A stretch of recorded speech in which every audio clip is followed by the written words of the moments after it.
Hello and welcome. I am told that we have got some folks that are in our room now for our webinar, so thank you for joining us this morning. My name is Alicia Lueras Maldonado. I am really happy to be here with you all this morning for our Race to Lead in New Mexico conversation and discussion. So thank you all for joining us. And yes, I didn't realize we were live, and we were. So please, if you are in the webinar right now, please feel free to chat in your name, the organization that you work with, and why you were interested in joining us this morning as a way to greet each other. This morning, we are going to hear from Ofronama Biu, who's our Senior Research Associate with Building Movement Project. We're going to have our two panelists, Laura Harris, the Executive Director of Americans for Indian Opportunity, and James Jimenez, the Executive Director of New Mexico Voices for Children. Again, my name is Alicia Lueras Maldonado. And also joining us this morning are the co-directors of the Building Movement Project. We have Francis Kunreiter here as well, and Sean Thomas Brightfield. So we're just really honored to have them here as well, and just congratulate you both on this really important work in pushing this conversation forward. So thank you. A couple of housekeeping notes. Attendees are not visible for this webinar. So again, we're really using this chat as a way to get to know each other. Please feel free also during this time together to chat questions that you might have for Ofronama or for the panelists as we start to move through the brief and the presentation of the findings from the survey, and then the discussion from our panelists as well. This webinar is recorded, and we will share the link as well as other materials and follow up after today's conversation. So a quick look at our agenda. We're going to review the findings from our survey from the 2019 Race to Lead Revisited survey. That was a national survey. We'll have some clarifying data and questions, and then we'll have our discussion with our panelists, and then a Q&A. So if I think that's our agenda, I'm going to go ahead and hand it over. Oh, here we go. Sorry. Quick other introduction to our panelists. So Laura Harris is the Executive Director with Americans for Indian Opportunity. James Jimenez is the Executive Director of New Mexico Voices for Children. And again, from the Building Movement Project team, we just really want to thank you all again for joining us on this panel, taking the time out of your very busy schedules to have this conversation with us today. So thank you to our panelists as well. And now I am going to hand it over to Ofronama, who will start to share a brief and the findings from the survey that we did.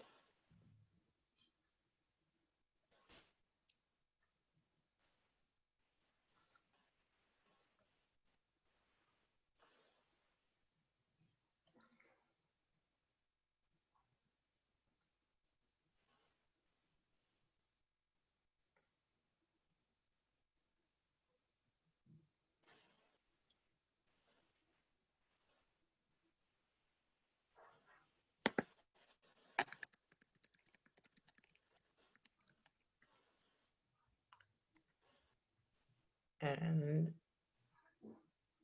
Ofronama, can you hear us? yeah, you're on mute, Ofronama, but maybe Catherine can unmute you. Hey, oh, no, there you Thank go. you. Thank you so much. Okay, there we go. We can hear you now. Great. And hopefully you can see my screen as well. Yep. Yes, we can see your screen. Awesome. Great. So first, I'll tell you about the Building Movement Project. It is a national research organization that provides resources and tools to help the nonprofit sector engage in progressive social change. And our work is in 3 areas, moving from right to left. The first is movement building. So that's looking at ways organizations collaborate to have a bigger impact than they would on their own. In the middle is service and social change, which is developing the capacity of human services organizations to address the root causes of the conditions clients are facing and engaging clients in that process. And then finally, leadership. That's looking at how nonprofits can promote effective and inclusive practices. And that's where the Race to Lead work falls. So back in 2016, the Building Movement Project launched a nationwide survey on race in the nonprofit sector, and it was designed to answer the question why there's so few leaders of color in the sector. And it's not a new question, but what BMP was really trying to find out is why things haven't changed, even though there are all these leadership programs that were developed specifically to help leaders of color advance. What the survey results really made clear was that the focus on people of color, as opposed to the systems and people and structures that are in place restricting opportunity, was the wrong focus. People of color were just as qualified and ready to lead, but were in need of opportunity. So out of that report, several reports were published, and we decided to do another survey in 2019 because it made a lot of sense. The first survey was done before the election, before ushering in a different agenda when it comes to race and racism. It was also a chance for us to see how things have changed since 2016 and ask some new questions. So we released a report, Race to Lead Revisited, in the spring that has results from the national findings. And we're also working with different regional areas to explore how race in the nonprofit sector plays out in those areas, including, of course, New Mexico today, but also we've released reports for Austin, Texas.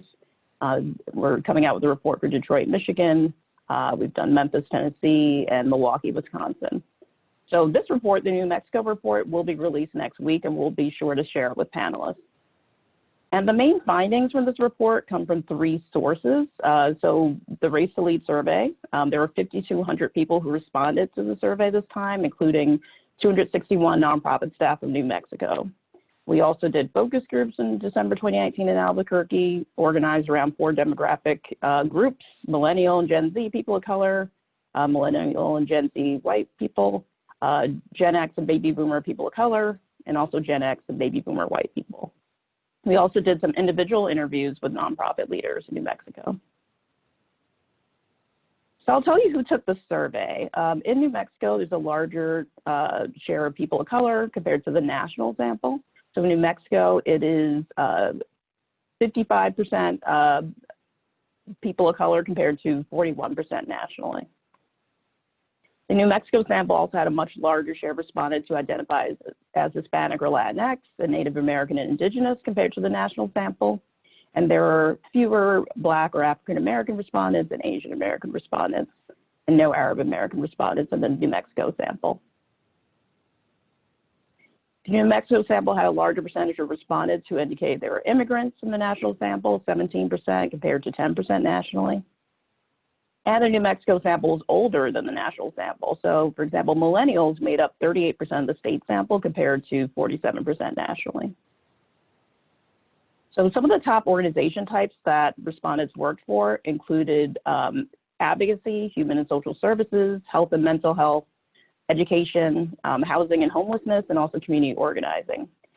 In terms of the roles respondents had, as shown on the slide, New Mexican respondents were more likely than those nationwide to work in line or admin staff positions. That was 35% compared to 26% nationally. Respondents of color in New Mexico were somewhat less likely to be in line or admin staff positions than white respondents, while the reverse was true nationally.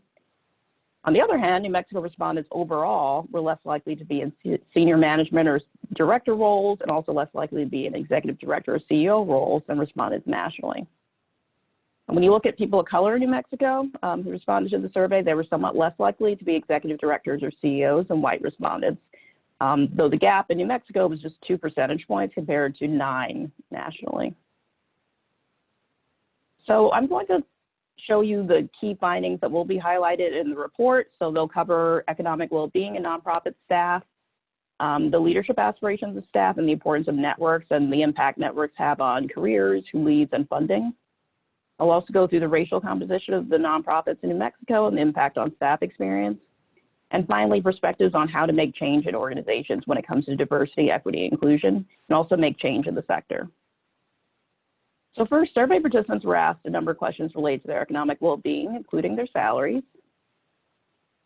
And as shown on the left, people of color were more likely to say that they were not being paid a salary that was high enough for their needs, and that it was often or always a concern. So that was 41% of people of color compared to 34% of white respondents.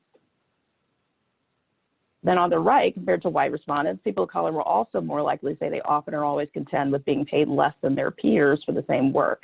So that was 29% of people of color compared to 17% of white respondents. Survey participants were also asked about performance and cost of living raises. As shown on the right, performance-based raises were not common in New Mexico overall, but people of color and white respondents were similar in their reports of receiving a performance-based raise. On the other hand, people of color in New Mexico were less likely to report having received a cost of living increase. As shown on the left, that was 33% of people of color saying they'd gotten a cost of living increase in their time at the organizations compared to 38% of white respondents. And again, cost of living raises were less common in New Mexico. And there were some other findings that point to additional economic disparities between people of color and white respondents in New Mexico. So, for example, when it comes to social economic class, people of color were more likely to say that they were low income or working class in childhood and currently. People of color in New Mexico were also much more likely to report they were currently financially supporting family outside of their households. And those were at rates similar to the national sample. And also in response to a question about whether respondents relied on another source of income to support their families, white respondents in New Mexico and nationally were slightly more likely to say that they were relying on another source of income, whether another job or a spouse. So these disparities in salaries and raises could reflect both the failure to appropriately compensate people of color as well as broad disparities between funding for organizations led by and employing a large number of people of color compared to white staff. And one finding that relates to this is that people of color were more likely to report that their organizations had a budget of $1 million or less than white respondents, both in New Mexico and nationally. So the next finding is on leadership aspirations and networks.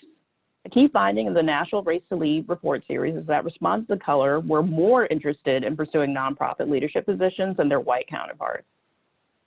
And a similar pattern can be found in New Mexico, where half of respondents of color who are not already executive directors or CEOs wanted to be one day, compared to just 22% of white respondents. Both nonprofit executives and aspiring leaders we know need career support, and there were several positive trends that we found related to mentors and networks for people of color that were present in New Mexico that were different from the national findings. So for example, as shown on the right and in blue, people of color in New Mexico were more likely than their white peers to report having received internal mentoring. So that's mentoring on the job. That was 52% of people of color and 44% of the white respondents. In contrast, nationally on the left, white respondents were more likely to have internal mentoring than people of color. Both nationally and in New Mexico, people of color were more likely to have mentors outside of their workplaces, but the gap was larger in New Mexico. People of color were 12 percentage points more likely to say they had mentors outside their organizations than white respondents in New Mexico, compared to just 3 percentage points nationally. Additionally, more people of color in New Mexico said their networks had a positive impact on their career advancement than white respondents. In contrast, nationally, white respondents were more likely to say networks had a positive career impact than people of color. So here's a quote from a survey respondent who said race or ethnicity only recently became a positive for them, and that was because the agency they were working for was culturally specific, and they wanted to reflect that by having the agency led by someone who's Latinx. So despite the positive trends with mentoring, New Mexico findings show that people of color still face racialized barriers and report that they lack other types of support that are key to professional advancement in the sector. So shown on the left, people of color in New Mexico were more likely to say they often or always lacked role models than their white counterparts. This is noticeably lower for people of color in New Mexico than nationally. As shown on the right, people of color were also more likely to say they often or always lack social capital or networks compared to white respondents. So again, both of these gaps between people of color and white respondents were slightly smaller than the national sample, but they were still meaningful. People of color in the focus group said their networks open access to employment and also connected them with organizations they could work with for partnerships. Many participants, including people of color of all ages, as well as the white millennials, observed that New Mexico's professional networks are largely segregated and that the larger networks are dominated by white leaders. So for example, seen in this quote, one participant shared that some networks are just not welcoming to people of color. So getting into how networks can translate into outcomes, more people of color said race had a positive impact on advancement in New Mexico than people of color nationally. So 45% of people of color in New Mexico compared to 32% nationally saying saying race had a positive impact on their career advancement. And as shown here, 42% of people of color in New Mexico said their race had a negative impact on their career advancement, a figure lower than people of color nationally, but dramatically higher than just the 5% of white respondents. Here's a quote from a survey participant who said she believed she was passed over for a program director position for a white man, and that her predecessor, who was a woman of color, wasn't taken seriously when she was in that role, and she didn't want that to happen again.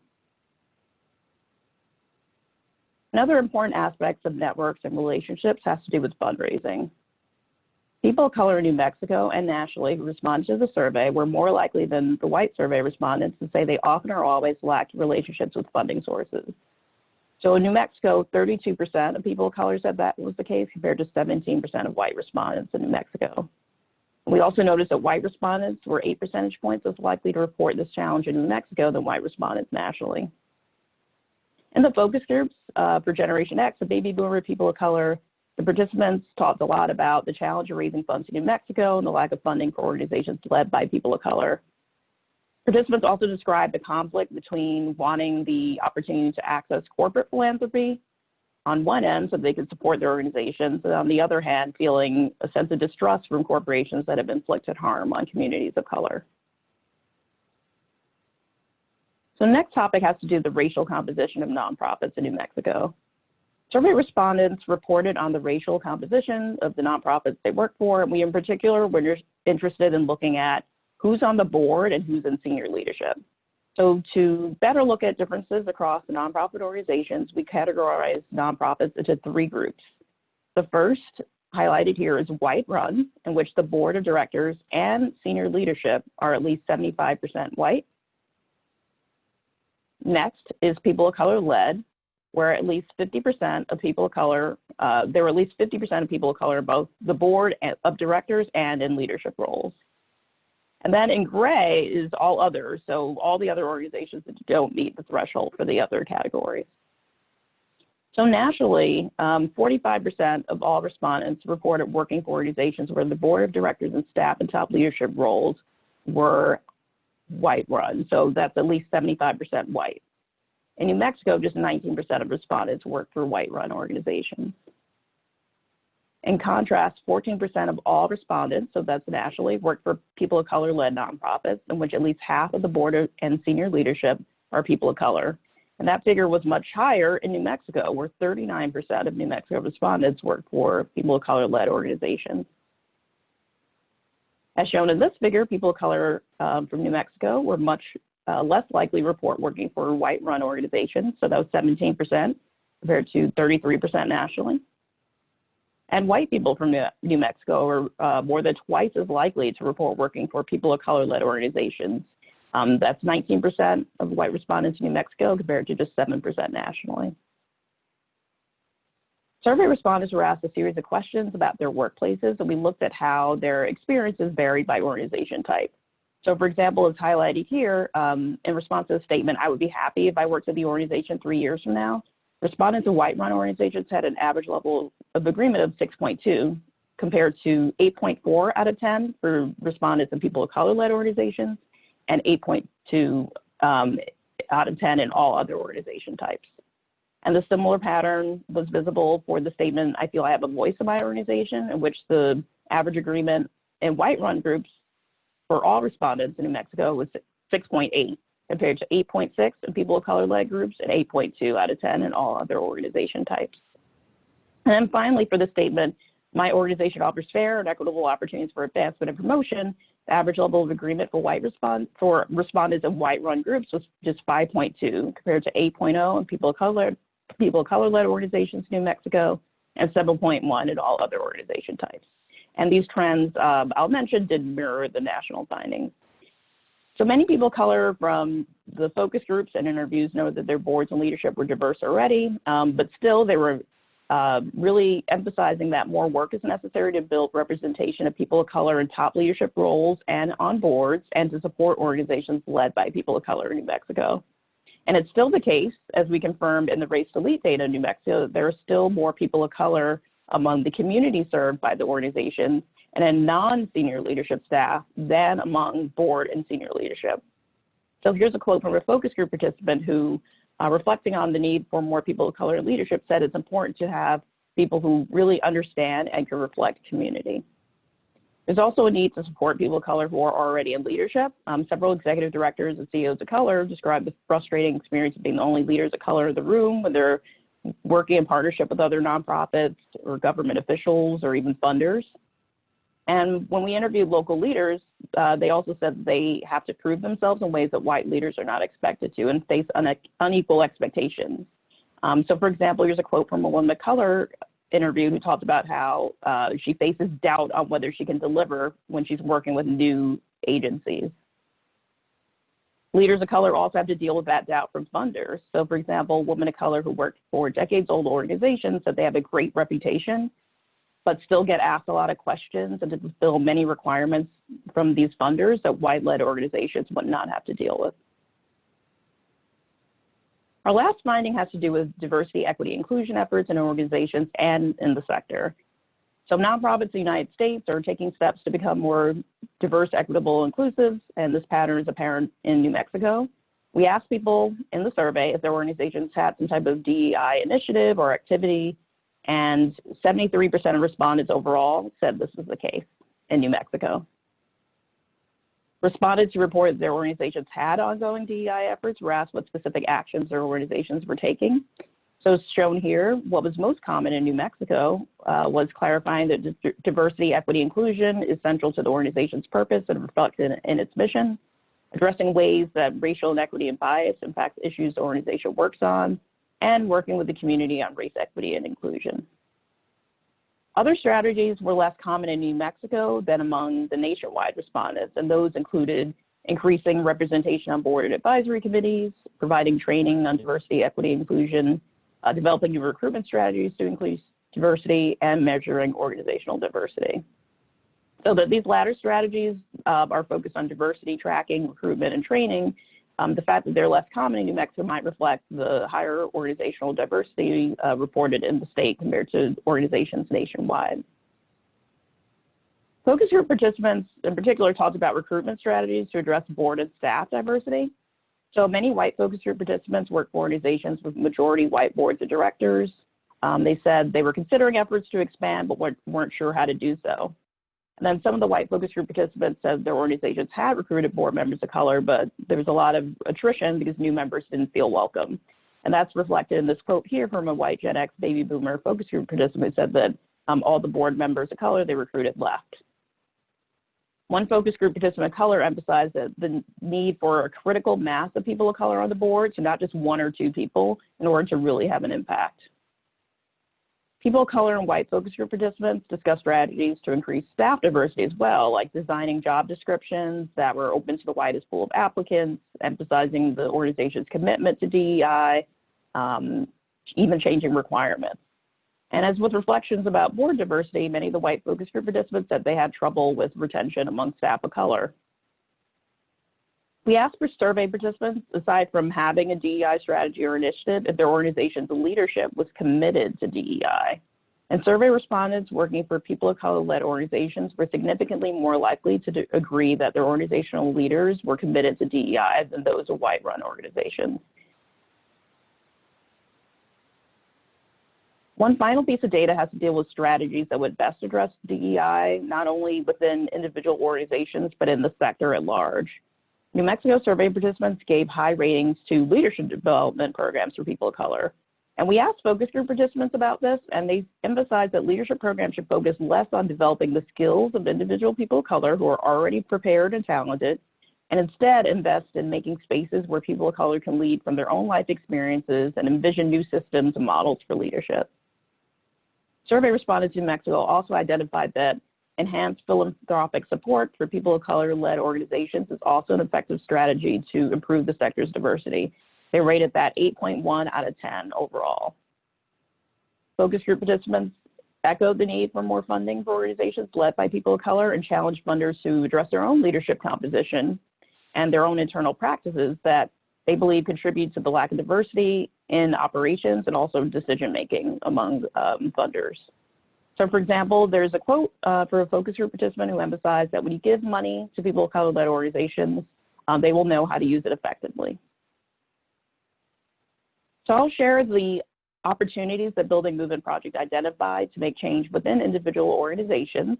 And that includes leadership taking a stand, assessing the experiences of people of color, making sure that all stakeholders understand the historic structures that undergird racism, and creating policies and practices that ensure equity, and addressing racism and other forms of discrimination where it may occur. This also means ensuring that leadership, including boards, reflect the community served, and that leaders of color have real voice and power. And finally, creating benchmarks and continuously measuring results and making changes as needed.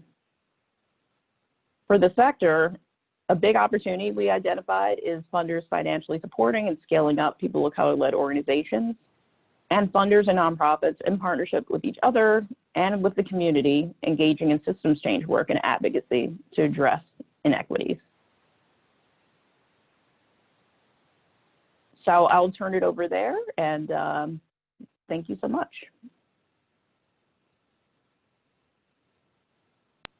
Thank you, Ofronama. I just want to, again, remind everyone to please use the chat box. And if you have questions or reactions to this information, I know it's a lot that we're trying to share with you this morning.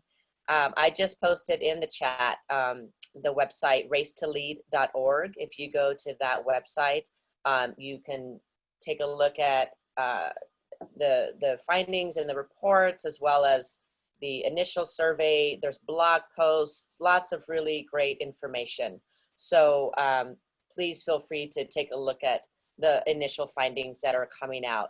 Again, the New Mexico report, the complete report will be out next week. So what we're sharing with you today is a brief on the initial findings. But please go to racetolead.org if you want to learn about the national survey and the information that is already up there, and chat in any questions and reactions that you have. We wanted to do a couple of polls for you, and I believe that Catherine has those launched. I hope so, that she will be able to send out and you can respond to. So the first one, have you ever attended a diversity and/or equity training? So if panelists want to do this quick poll for us, that would be fantastic. And then we'll move into talking with our panelists, James and Laura.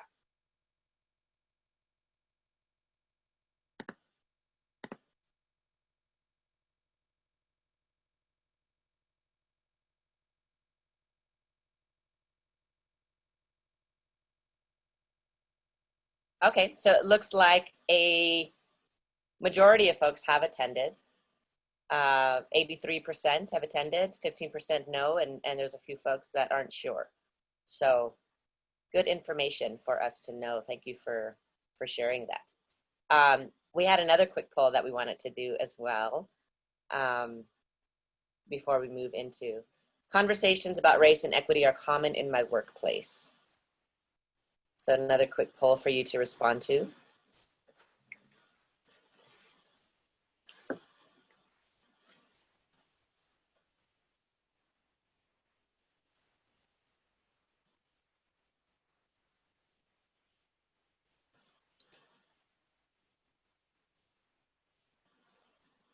And yes, 86% of folks are saying yes, that they are. So that is good news. 12% no.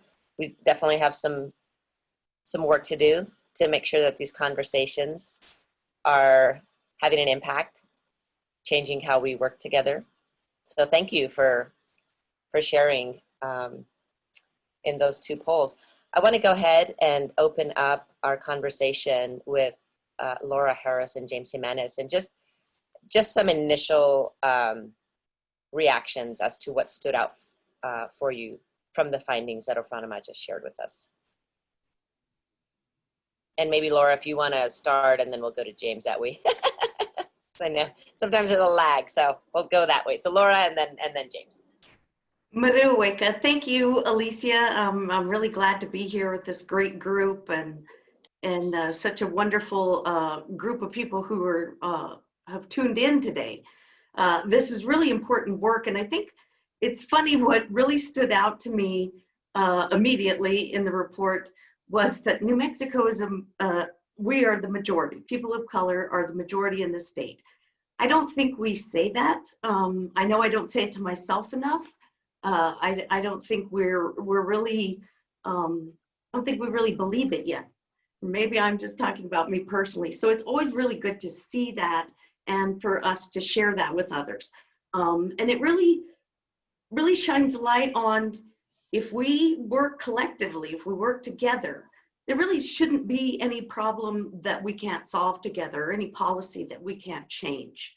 So I think that really calls on us to take advantage of that majority situation. The other thing that really stood out, and I don't know why either, because this is, you know this intuitively, is that white boards appoint white senior staff.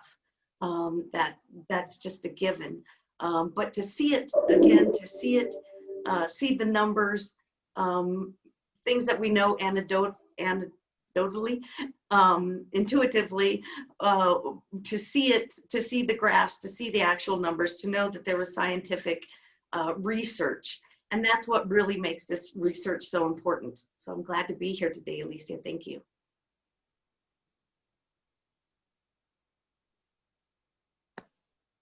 Thank you, Laura.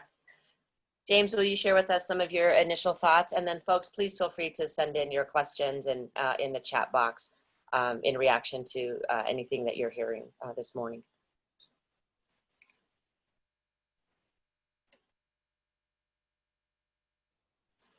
Well, Alicia, there was a couple of things that stood out to me that I found really interesting. One was having to do with sort of the leadership aspirations. That was really heartening. That there seemed to be a really strong commitment from people of color within the nonprofit network who have those aspirations to serve in those leadership positions. The second,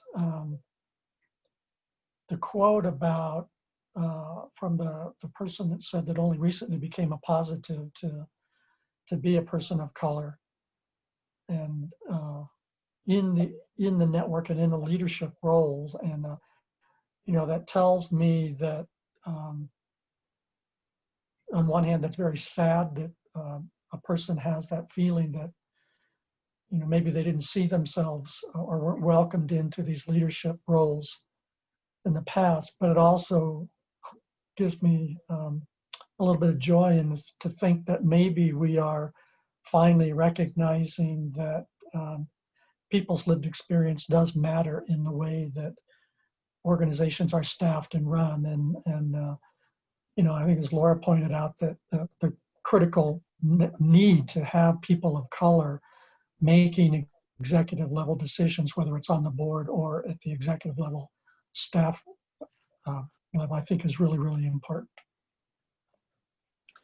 Thank you, James. And I'm looking at our chat now, and there's a question coming in related to philanthropic organizations and funding, right? Donors and funding. And I know we wanted to talk a little bit about, you know, what do leaders of color need from collaborators and funders to actually have the power to make these executive decisions. And so this question was, can Black, Indigenous, people of color leaders be authentically empowered in these philanthropic orgs if the donors and boards of these foundations are predominantly white? So maybe we can just jump into this conversation around what do you see happening? What do you all need to be more effective leaders in your work? How has that been, and what lessons are we learning, and what changes do we need to make? And so Laura and James, if you all want to reflect on that, we'd love to hear from you. James, do you want to start? Okay, sure. I'll go ahead and start. Yeah, that's a great question, and something I was actually thinking about, in that what do we need? What we need is for philanthropy to be less prescriptive. What we need is for philanthropy to recognize that building strong, powerful organizations in which we're able to develop the staff that is going to succeed us and continue to do the work in powerful ways, that we need the time. We need to be able to build relationships. We need to be able to, philanthropy needs to recognize that when we hire a new person, that person certainly comes to our organization with some skills, but we need some time to make sure that we can bring them up to speed in the way that we do the work, like at Voices for Children. You know, we do our work subtly different than maybe some other organizations do. And that requires, you know, my mantra to all of our national funders is significant multi-year general support dollars. That kind of grates in philanthropy a lot of times because they want us to be doing a specific type of work in a particular way. I don't think that that's effective in a place like New Mexico, where the needs can be very, very different, and the way that organizations do their work can be very, very different. You know, we do a lot of work with Somos Un Pueblo Unido, and the way that they do their work as a grassroots organization is very, very different than the way that we do it as a grass tops organization, and that the same philanthropy can't overlay kind of the same sort of expectations on us that they would on Somos, or on Somos that they would on us. And that recognizing that leaders of color, you know, particularly for those of us that know and understand kind of the landscape that we're working within, do have great skills and great knowledge to effectively accomplish the work. And they, you know, Lisa, basically what I'm saying is they need to trust us more. Yes, I agree with James on all of that. New Mexico is such a unique place, and foundations really need to understand what New Mexico is, who we are.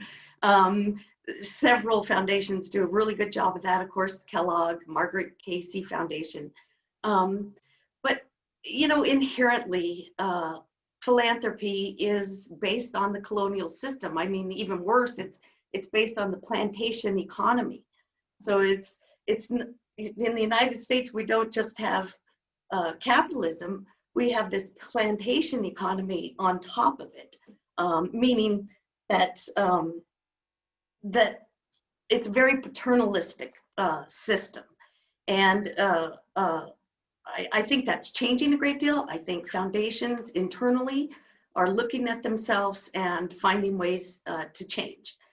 That's really at the beginning stages. But it's a system itself. We collaborate with several Maori groups in New Zealand. And we always have to explain to them this whole fundraising thing and this need for philanthropy in the United States. They have social safety nets in place that where the government helps take care of people in need and addresses inequities. It's not perfect, but they don't have to have this paternalistic system where this wealth that was built on colonialism and colonial practices, it's just set up for, we have the money, we know what's best, here, follow these instructions.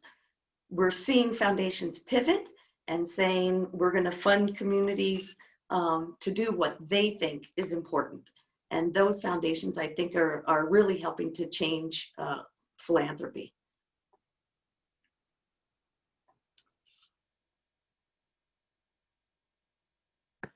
Keep forgetting to unmute myself. Thank you. I mean, I think what you both are saying from your own experiences and the work that you all have done in New Mexico is really resonating. We're seeing some questions come in. And I wanted to ask about, you know, what are the actual practices and strategies that we need to put in place, right, to make these changes, and how have your work with other collaborators and relationships you have built helped to do this work that you all are doing around race, equity, inclusion, creating the strategies that you need to advance your work. And so I know relationships and collaboration in New Mexico, it's a unique place where that is, so much of our work is done through that. And so if you could talk a little bit about how you all do that work. And then thinking of like, how will then that help to sort of shift what funding will look like and resources for the work that we need done in the state? I would just say, first of all, that we are all victims of the US education system. So we don't know about each other. We don't know about ourselves. And I think one of the first steps that foundations could do is to educate themselves, to ask the community to come in and explain their history, explain their experience in the United States. And I think we, in order to create relationships across communities of color, we found that when we were doing anti-racism community organizing, it really began with groups coming together and sharing their experiences of oppression, sharing their histories, because our histories are not included in the education system. And in that way, you created this foundation of a trusting relationship, and as the work evolved and you moved forward, or it became more difficult, more complex, because you had this foundation of understanding each other, of knowing each other, the work didn't get bogged down or stopped because of these mistrust or this misunderstanding of cultural and historic issues. And I think foundations could do that very easily. They could ask their grantees to come in and educate them. Sometimes foundations feel like they've already done that, they know that. But in New Mexico in particular, we have such a unique history, unique experience, that I think it's really important to people who want to fund us here should have what we call Indian 101. They should understand the difference of people who feel that they are directly descendant of Spain versus those who are of mixed blood and indigenous blood. So I think that's really important. Yeah, I couldn't agree more, Laura, that the whole notion of understanding relationship is built around an understanding of each other.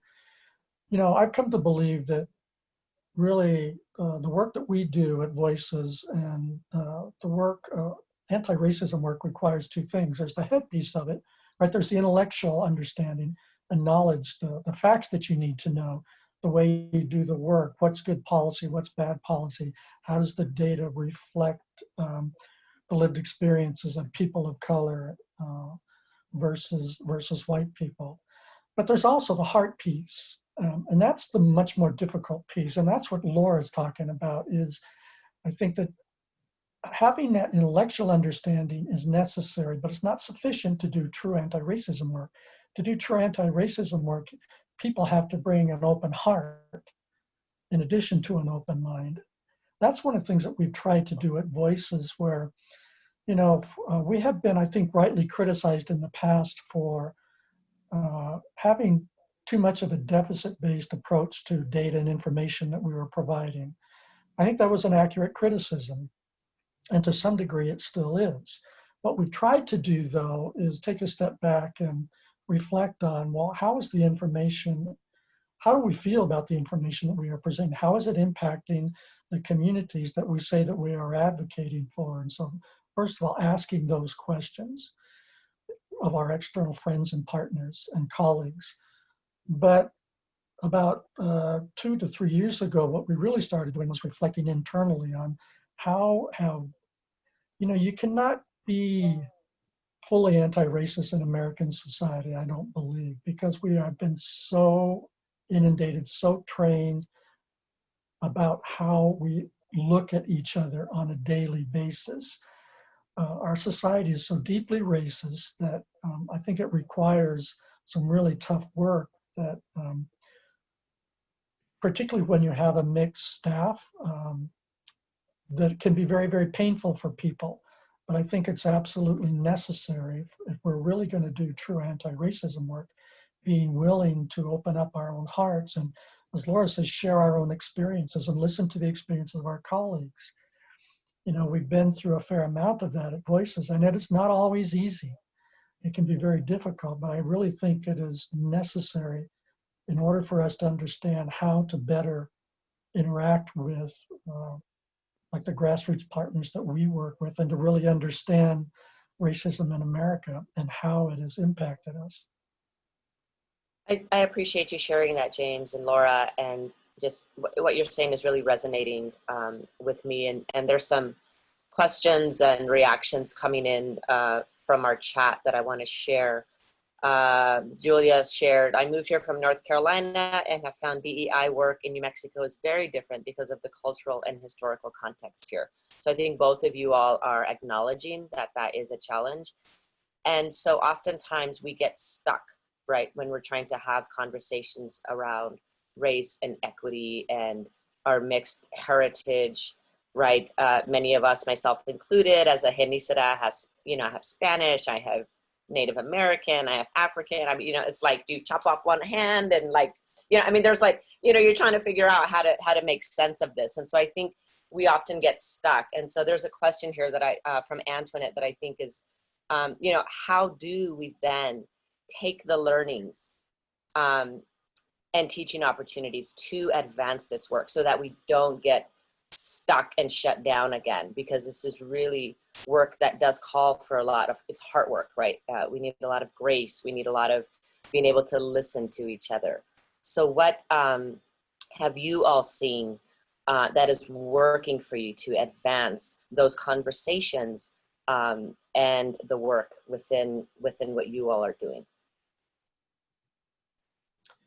Well, I want to add one little tidbit of information before I directly answer that question. That is that I think that while our history in New Mexico is very, very different than, say, North Carolina's, I really do not believe that we can truly understand race in America without understanding the Black experience.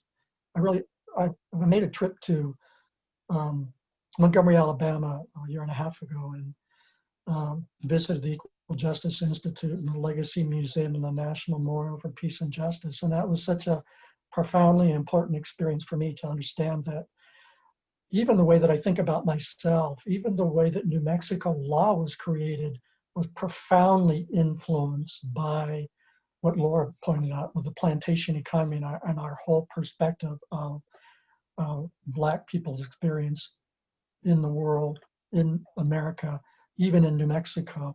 You know, to a large degree, we've somewhat denied that there were Black people in the very first groups of Europeans that came to this part of the world. Well, there were. Black people have always been part of the New Mexico experience, yet we, you know, seemingly choose to ignore that experience. But getting to Antoinette's question, I think that one of the things that's really important is for forums like this, for people to hear each other speaking about this and know that they are not alone, that there's a lot of power collectively.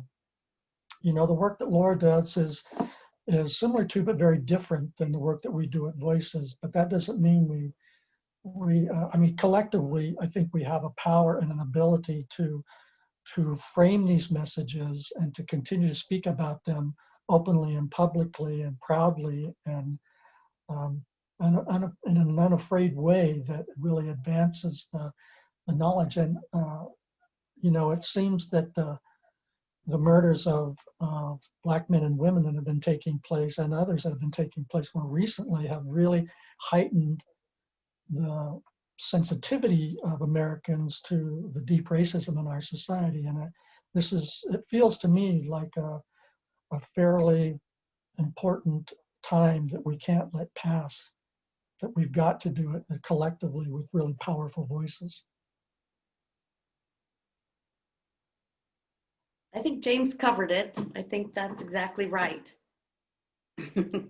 Yeah, and Laura, you and I were talking about this yesterday. So James, thank you for really recognizing the the connection that we all have to support each other.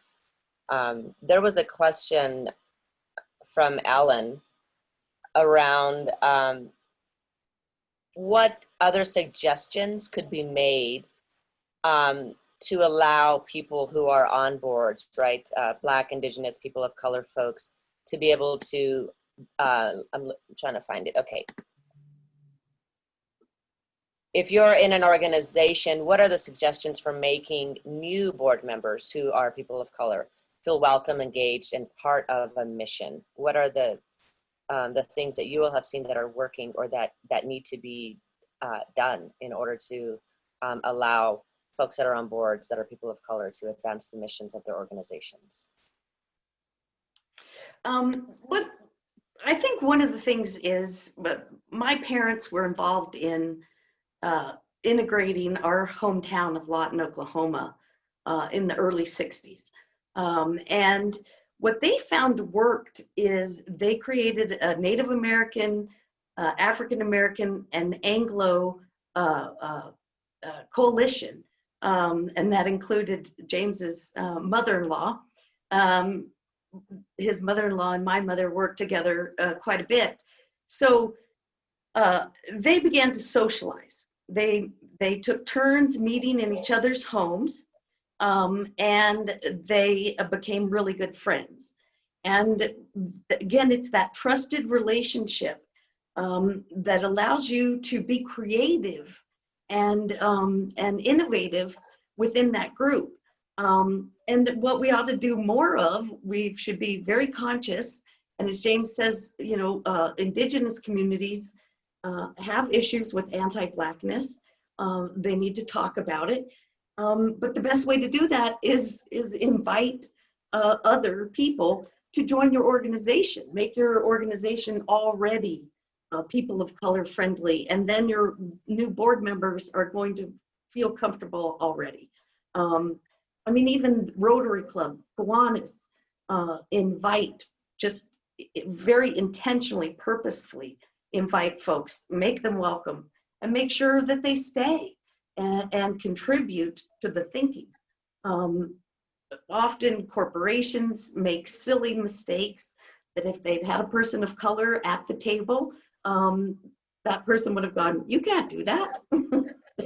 So being there, just, it's hard to articulate it for me, but I don't have all the answers, but I know that when we come together and collectively come up with ideas, we do a better job at addressing root causes. Do we do a better job of understanding each other?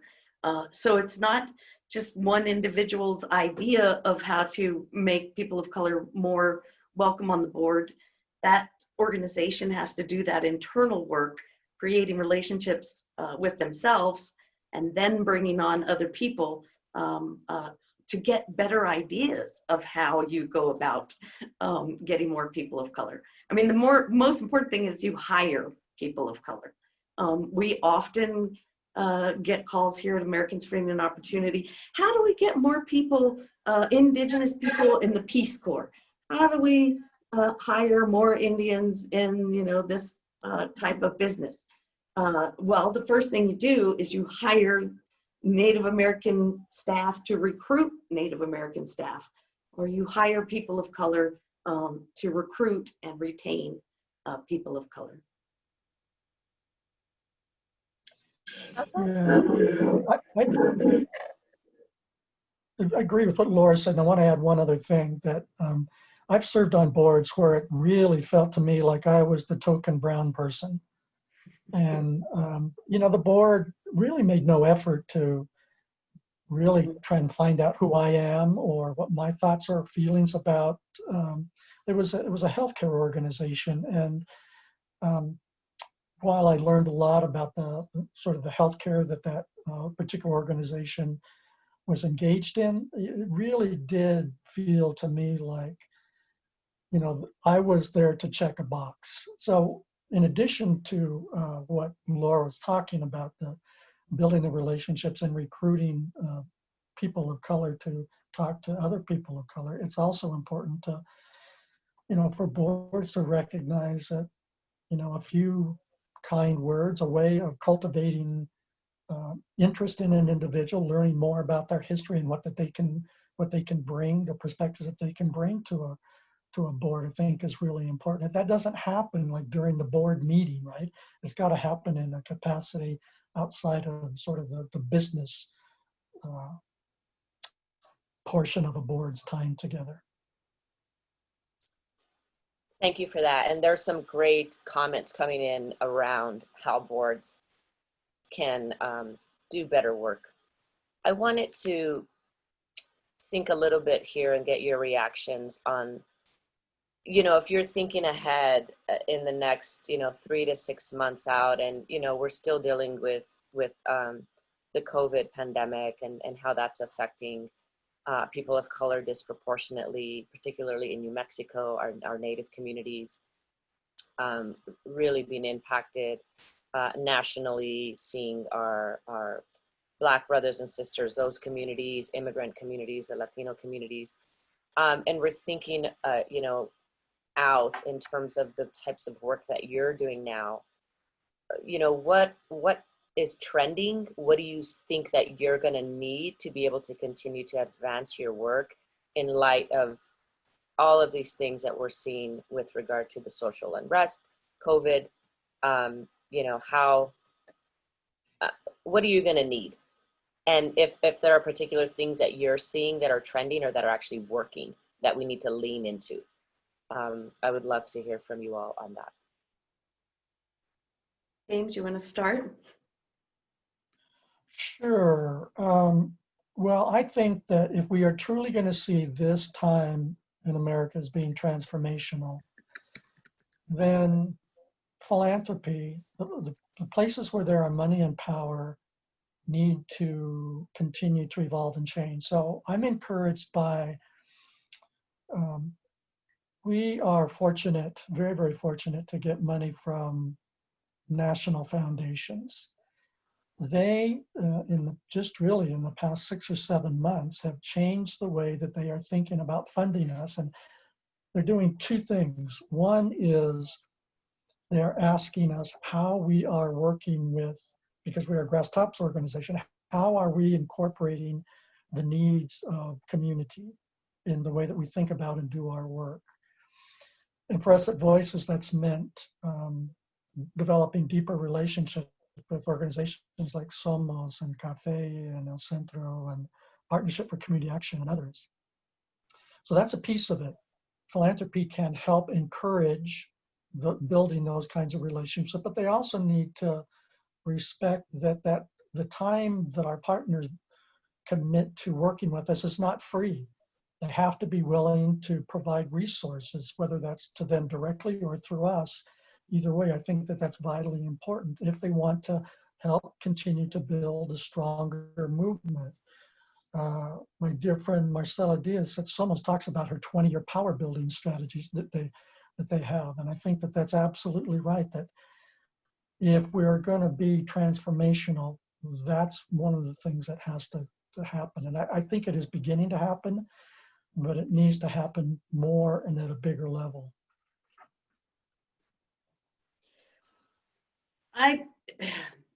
If this time is going to be transformational, I think we really have to think radically. The inequities, of course, that have been revealed to those who didn't know that those inequities existed, has really provided us an opportunity to create new things. I mean, our systems were already failing us. And why do we want to prop up these old systems? Education should be changed forever out of this. Smaller schools, smaller classrooms, not this pretend smaller schools where my alma mater, I graduated from Cibola High School here in New Mexico, along with James's wife. And I think we were overcrowded the first year it opened in 1975. And then my son graduated in 2016. I think it was 1,500, 1,600 students in 1976. When he graduated, I think it was like 5,000. They didn't enlarge the school. So we're seeing that already. We're seeing these one-room schoolhouses popping up in people's garages. We're seeing community centers open so that kids can come in and do their online studies together in a physical space. But we really have this opportunity to change, and particularly tribal governments who have really been on the forefront of changing governance styles. This is our chance to infuse our values, our cultural values into these old colonial systems and find ones that fit us better. I was on a webinar not too long ago where a tribal leader said, oh, we really have to ensure that the Indian Health Service gets fully funded. Well, the Indian Health Service has never been fully funded. The federal government spends more on prisoners' health care, federal prisoners' health care, than they do on the average Native American. And we receive health care through treaties in exchange for our land. The United States said that it would provide us health care. So why do we want to prop up these old systems that don't work? This is our opportunity to really create change.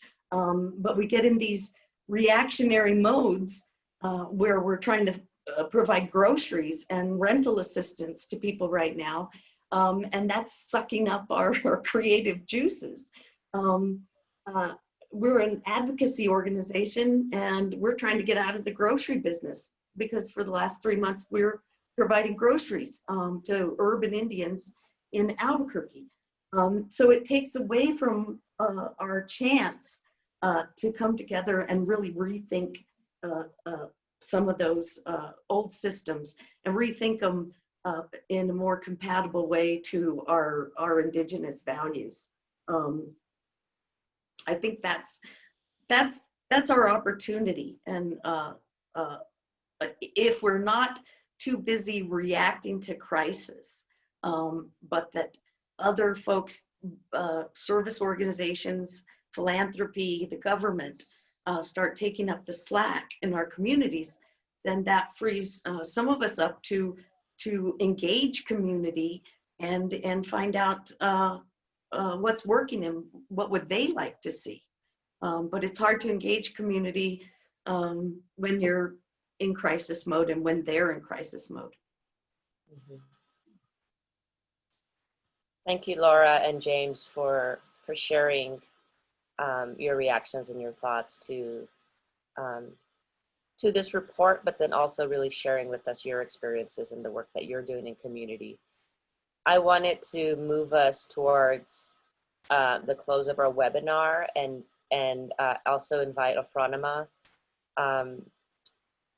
to just give us some last thoughts on this work and the continuation of it. And then want to share another poll question before we finish, and then some information about the next webinar that we'll be doing in October. But if you could just, before we finish today's conversation, share with us any final reactions or thoughts to this work and to the work that you all are doing. Thank you so much, and I really am grateful to everyone who participated in the research, whether it was taking a survey, participating in a focus group, or an interview, and to our panelists here today. I think you really hit home on the major findings in this report. And again, it will be released next week, and everyone who attended will be sent the link, and we want to continue to engage with you on the findings and continue to have these conversations. So thank you.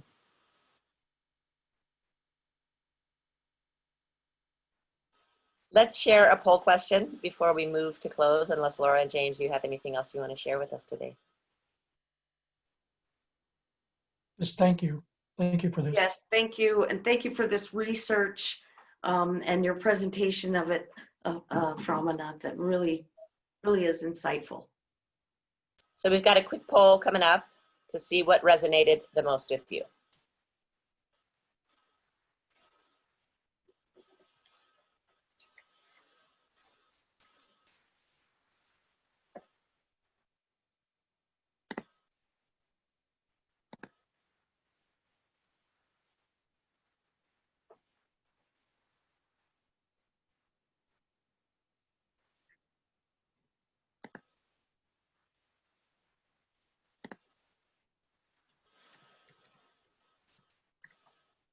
So while we're waiting for that to come in, I wanted to, again, just thank all of you for joining us this morning.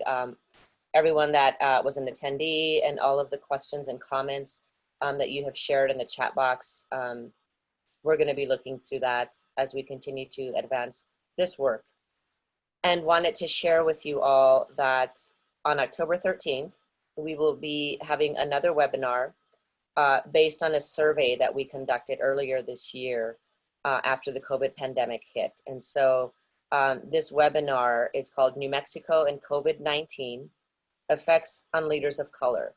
And I was really honored to be able to interview all of the folks that took part in that survey in New Mexico. And so we'll be having 3 panelists join us for that particular webinar. And we're going to share the link here. Here it comes. Folks should see it. bit.ly/COVID New Mexico. And so please be on the lookout for that. That'll be on October 13th at 1 p.m. Mountain Standard Time. We're looking at the results of our poll. It's pretty split. 29%. 2 tied, 1 at 26.